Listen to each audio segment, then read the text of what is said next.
So 2 స్పూన్ల oil పోసుకొని తరిగి పెట్టిన ఉల్లిపాయలు వేసుకుందాం.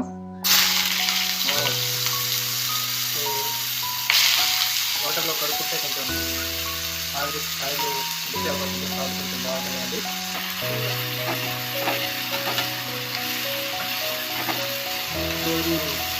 ఆమ్లెట్ ఉల్లిపాయలు కొంచెం రంగు మరింత వరకు ఉల్లిపాయలు ఫ్రై చేసుకోవాలి. ఉల్లిపాయలు తొందరగా ఫ్రై కావాలంటే కొంచెం చిక్కుడు వేసుకొని ఫ్రై చేసుకుంటే తొందరగా అయ్యే అవకాశం ఉంటుంది.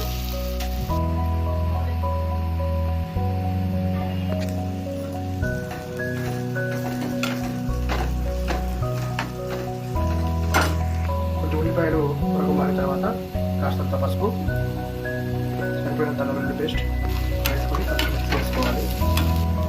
రుచి కోసం కాస్తంత ధనియా పౌడర్ కూడా వేసుకుందాం. సరిపోయినంత కారం వేసుకుందాం. రుచి కోసం కాస్తంత ధనియా పౌడర్ వేసుకుంటే కూడా బాగుంటుంది.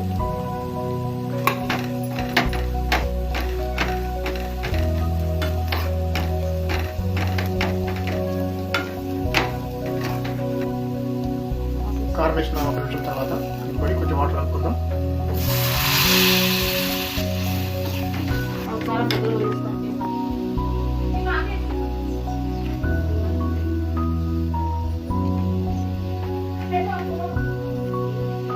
సో ఇందులో ఆమ్లెట్ వేసుకున్న తర్వాత ఇందులో మిక్స్ చేస్తే చాలా బాగుంటుంది.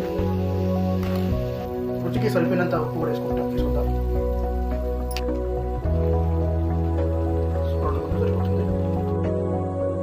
సో ఇప్పుడు చూడండి, సో ఆమ్లెట్ కూడా తయారైపోయింది. చక్కగా